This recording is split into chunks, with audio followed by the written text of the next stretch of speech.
Hello students, मैं प्रेरणा चौधरी और आप सब कैसे हैं। आज मैं आपको यहाँ पर बच्चे इडियम्स एंड फ्रेजेस जो एसएससी सीजीएल टीयर 1 में बच्चे 2019 में क्वेश्चंस आ चुके हैं और इसके और भी मैं सेकंड और थर्ड क्लास में इसके जितने भी क्वेश्चंस होंगे वो सारे मैं आपको कंप्लीट करवाऊंगी।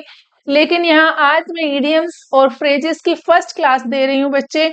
यहाँ पर सबसे पहले आपको देखना है, सेम वही मेथड है, ऑब्जेक्टिव टाइप ही क्वेश्चन आंसर होंगे इसमें कि एक क्वेश्चन है तो उसके 4 ऑप्शन है, वहां पर आपको फाइंड आउट करना है कि करेक्ट आंसर कौन सा है। तो इडियम्स जो होते हैं बच्चे बड़े इंटरेस्टेड होते हैं, इनको हमें सबसे पहले क्वेश्चंस को समझ करके कि उसकी मीनिंग क्या है उसी के अकॉर्डिंग हमें उसका आंसर देना होता है। तो यानी कि हम इनको कहते हैं मुहावरे। तो मुहावरे बहुत ही इंटरेस्टिंग होते हैं। सबसे पहले हम यहाँ देखते हैं, true friends stay by our side through thick and thin. यानी कि जो सच्चा दोस्त होता है, इसी से हमें यहाँ पता चल रहा है क्वेश्चन से कि जो सच्चा दोस्त होता है वो हमारे साथ हमेशा हर हालत में थ्रू थिक एंड थिन हमारे साथ खड़ा होता है, हमारे साथ देता है, चाहे सुख हो या दुख हो। तो यहाँ पर लिखा है बच्चे, पहले सबसे फर्स्ट है अंडर ऑल सर्कमस्टांसेस, दूसरा है यहाँ पर इन हैप्पी मोमेंट, कि चाहे कोई भी सिचुएशन हो सभी में वो हमारा साथ देता है। अंडर ऑल सर्कमस्टांसेस, सभी हालात में। इन हैप्पी मोमेंट, ओनली खुशियों में सुख में साथ देता है। इन डिफिकल्ट टाइम, ओनली दुख में साथ देता है। या फिर इन डिफरेंट वेदर्स, या डिफरेंट वेदर में साथ देता है। लेकिन यहाँ क्वेश्चन जो कह रहा है वो कह रहा है कि सुख और दुख दोनों में साथ देता है। तो यहाँ पर इसका जो करेक्ट आंसर है बच्चे फर्स्ट वाला है। क्या है इसका करेक्ट आंसर? फर्स्ट है। तो फर्स्ट है बेटे यहाँ पर अंडर ऑल सर्कमस्टांसेस, यानी कि हर सुख दुख में वो हमारा साथ देता है, जो सच्चा दोस्त होता है। नेक्स्ट है बेटा यहाँ पर, many people join politics to further their own interest. अपने खुद के इंटरेस्ट के लिए, अपना खुद को अपना खुद के इंटरेस्ट के लिए वो क्या कर लेते हैं, पॉलिटिक्स को ज्वाइन करते हैं। उनका खुद का इंटरेस्ट होता है। किसके लिए इंटरेस्ट होता है उनका? सबसे पहले देखते हैं कि सर्व देयर कंट्री, कि अपनी कंट्री को सर्व करने के लिए पॉलिटिक्स को ज्वाइन करते हैं? नहीं। यूटिलाइज ब्लैक मनी, कि ब्लैक मनी को यानी कि काले धन को यूटिलाइज करते हैं? No. Promote their own interest, yes. यहाँ पर उन्होंने बोला था to further their own interest, अपने खुद के इंटरेस्ट है उनका, यहाँ पर उसके लिए वो कर रहे हैं, क्या कर रहे हैं, पॉलिटिक्स को ज्वाइन कर रहे हैं। तो यहाँ पर third one is correct answer, promote their own interest, अपने खुद के फायदे के लिए। यानी कि हम यहाँ पर कह सकते हैं अपने खुद के फायदे के लिए वे पॉलिटिक्स को ज्वाइन कर रहे हैं, ना तो उन्हें देश को सर्व करना है, ना उन्हें ब्लैक मनी को यूटिलाइज करना है। और फोर्थ है यहाँ पर मेक अदर्स लाइफ कंफर्टेबल, और ना उन्हें किसी दूसरे की लाइफ को कंफर्ट देना है। इट मीन्स यहाँ पर जो इसका करेक्ट आंसर है वो वाला है third, promote their own interest.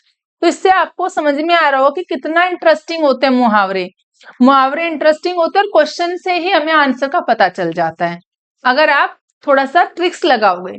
तो थर्ड है बेटे यहाँ पर क्वेश्चन, सबसे पहले लिखा है through out his speech the crowd was all years, कि जितने टाइम उसने स्पीच दी, जब तक स्पीच चलती रही, यानी कि क्राउड भी था, जो भीड़ थी वहां पर, मॉब थी, वो सो सबने कान लगाकर सुने। इट मीन सभी ने उसकी स्पीच को सुना, सबने उसकी स्पीच को सुना। तो यहाँ पर क्या आएगा? फर्स्ट वाला इसका करेक्ट आंसर है वेरी अटेंटिव, बहुत अटेंटिव थे, कि बिल्कुल एकदम सावधान पूर्वक उन्होंने उनकी स्पीच को सुना। तो यहाँ पर जो सेकंड है टॉकिंग लाउडली, तो क्वेश्चन तो यहाँ कह रहा है कि क्राउड वॉज ऑल ईयर्स, कि सबके कान, क्राउड के भी कान थे, ऑल ईयर्स का मतलब होता है सबने ध्यानपूर्वक उसकी स्पीच को सुना। लेकिन यहाँ टॉकिंग क्लाउडली, कि जोर जोर से बोलना। Covering there years, making a lot of noise, बहुत ज्यादा शोर मचाना, नहीं, उन्होंने ध्यानपूर्वक सुना। यहाँ पर क्राउड वॉज ऑल ईयर्स का मतलब होता है वेरी अटेंटिव, उन्होंने ध्यान से सुना, केयरफुल होकर के। नेक्स्ट है बच्चे यहाँ पर since he secured the first rank Sudhir has become swollen headed. अब देखो कई बार ऐसा होता है, अगर कोई बच्चा क्लास में फर्स्ट आ जाए या फिर किसी ने एसएससी को पहले फर्स्ट टाइम में ही क्रैक कर लिया पेपर, उनको फर्स्ट रैंक आ गई, तो कई बच्चे इतने अहंकारी अभिमानी होते हैं कि उनको लिए हम क्या वर्ड यूज करें यहाँ पर, स्वेलन हेडेड। ऐसा ही कुछ यहाँ पर भी है कि सुधीर ने क्या किया, first rank I. Since he secured the first rank Sudhir has become swollen headed, वो भी अभिमानी हो गया, अहंकारी हो गया। तो क्या होगा बेटे इसका आंसर, वेल कनेक्टेड तो नहीं है, अनवेल ठीक नहीं होना, कंसिटेड अहंकारी होना। इसका यहाँ पर थर्ड वन जो है अहंकारी है, ये हमारा यहाँ पर करेक्ट आंसर है, अहंकारी हो गया। वो क्या हो गया, अहंकारी। Swollen headed, become swollen headed का मतलब है अहंकारी होना। फेमस, प्रसिद्ध हो गया। फेमस तो हो ही जाते हैं जब पता चलता है कि वो फर्स्ट रैंक आई है, बट यहाँ पर उसके लिए स्वेलन हेडेड यूज किया गया। उसका जो करेक्ट आंसर है वो है यहाँ पर कंसीटेड, इट मीन्स अहंकारी। ओके, नेक्स्ट है यहाँ Raju was playing with fire when he made speeches against the management. अब कई बार क्या होता है, बड़ा इंटरेस्टिंग है ये क्वेश्चन, कि अगर आपने अपने बॉस के खिलाफ आपने वहां पर स्पीच दे दिया, उसके खिलाफ बोल दिया, तो क्या होगा, आपके लिए तो खतरा मोल लेने वाली बात हो गई ना। तो ऐसे यहाँ पे भी लिखा है कि राजू ने अपने मैनेजमेंट के खिलाफ यहाँ पर स्पीच दे दी, तो इसके मतलब यहाँ हुआ कि उसने खतरा मोल ले लिया, खतरा मोल लेना। तो क्या है यहाँ पर, Raju was playing with fire. Playing with fire का मतलब क्या है, आग से खेलना, इट मीन्स खतरा मोल ले लेना। तो यहाँ पर क्या होगा, when he made speeches against the management. तो फर्स्ट वाला बेटे इसका करेक्ट आंसर है, ठीक है। तो यहाँ पर टेकिंग ए ग्रेव रिस्क, उसने खतरा मोल ले लिया। लाइटिंग कैंडल्स, मोमबत्ती जला देना। स्मोकिंग ए सिगार, सिगार करना, इट मीन स्मोक करने वाली बात आ गई यहाँ। प्रोवोकिंग द क्राउड, क्राउड को भड़काना नहीं। यहाँ पर जब उसने खिलाफ, कई बार स्पीच से क्राउड भी भड़क जाता है ना, लेकिन यहाँ पर जो इसका करेक्ट आंसर है playing with fire, it means खतरा मोल ले लेना, खतरा मोल ले लेना, taking a grave risk. Okay बेटे, तो इसका मतलब है यहाँ पर खतरा मोल लेना। नेक्स्ट है यहाँ पर बेटे, the authorities have turn a deaf ear to all our request.